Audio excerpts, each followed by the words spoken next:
ہندوستان اور بنگلہ دیش میں عید الاضحیٰ مذہبی عقیدت و احترام کے ساتھ منائی جا رہی ہے۔ تفصیلات کے مطابق ہندوستان اور بنگلہ دیش سمیت بعض ایشیائی ممالک میں آج عید الاضحیٰ مذہبی جوش و جذبے، عقیدت اور روحانی احترام کے ساتھ منائی جا رہی ہے۔ مختلف شہروں میں نماز عید کے بڑے اجتماعات منعقد ہوئے، جہاں مسلمانوں نے امت مسلمہ کے اتحاد، امن عالم اور مظلوم مسلمانوں کی نصرت کے لیے خصوصی دعائیں کی ہیں۔ بنگلہ دیش کے دارالحکومت ڈھاکہ سمیت پورے ملک میں عید کا پرجوش ماحول دیکھنے میں آیا۔ قومی عیدگاہ بیت المکرم، قومی مسجد اور دیگر اہم مقامات پر نماز عیدگاہ کے بڑے اجتماعات منعقد ہوئے۔ بنگلہ اخبارات کی رپورٹ کے مطابق ڈھاکہ کے ہائی کورٹ کے قریب واقع قومی عیدگاہ میدان میں صبح 7:30 بجے مرکزی اجتماع منعقد ہوا، جہاں صدر مملکت محمد شہاب الدین اور وزیر اعظم طارق رحمان نے بھی نماز عید ادا کی۔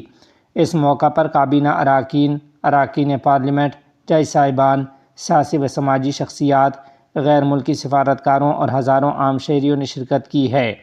قومی عیدگاہ کے اس بڑے اجتماع کی امامت بیت المکرم قومی مسجد کے خطیب حضرت مفتی محمد عبد المالک صاحب نے کی۔ نماز کے بعد امت مسلمہ، ملک کی سلامتی اور خوشحالی کے لیے خصوصی دعائیں مانگی گئیں۔ ڈھاکہ ساؤتھ سٹی کارپوریشن کی نگرانی میں عیدگاہ میدان میں خواتین کے لیے علیحدہ اور محفوظ انتظامات بھی کیے گئے تھے، جبکہ طبی سہولیات اور وضو کے خصوصی انتظامات بھی موجود تھے۔ دوسری جانب ہندوستان کے مختلف شہروں میں بھی عید الاضحیٰ مذہبی جذبے کے ساتھ منائی گئی۔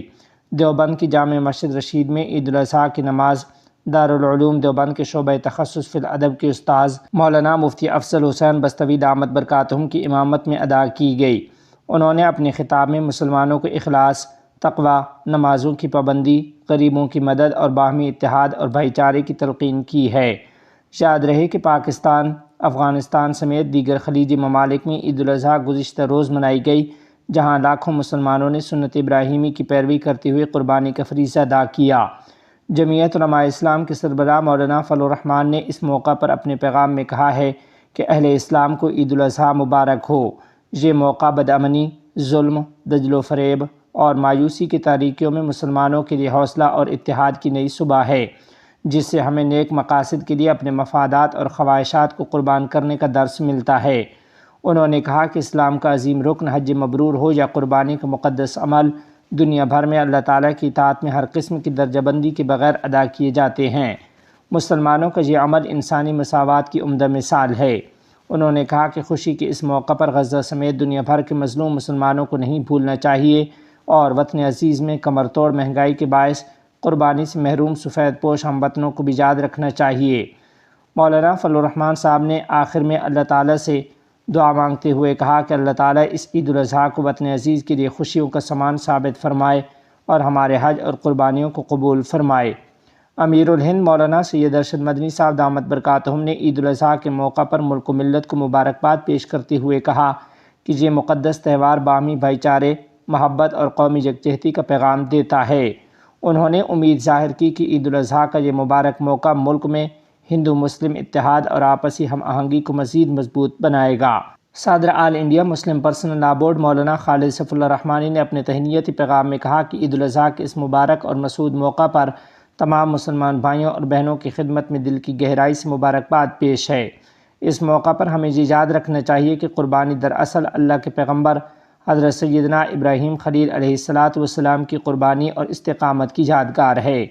حضرت ابراہیم علیہ السلام جس ماحول میں پیدا ہوئے، وہاں شرک کی تمام صورتیں مروج تھیں، وہاں مورتی پوجا ہوتی تھی، وہاں گائے اور جانور کی پوجا کی جاتی تھی، وہاں سوریہ نمسکار ہوتا تھا اور شرک کی کوئی ایسی قسم نہیں تھی جو وہاں نہیں پائی جاتی تھی۔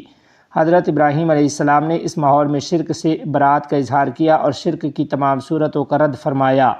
ہندوستان کے موجودہ ماحول میں جبکہ مسلمانوں پر قانون کے ذریعے، تعلیم کے ذریعے اور کلچرل پروگراموں کے ذریعے شرک کو مسلط کرنے کی کوشش کی جا رہی ہے،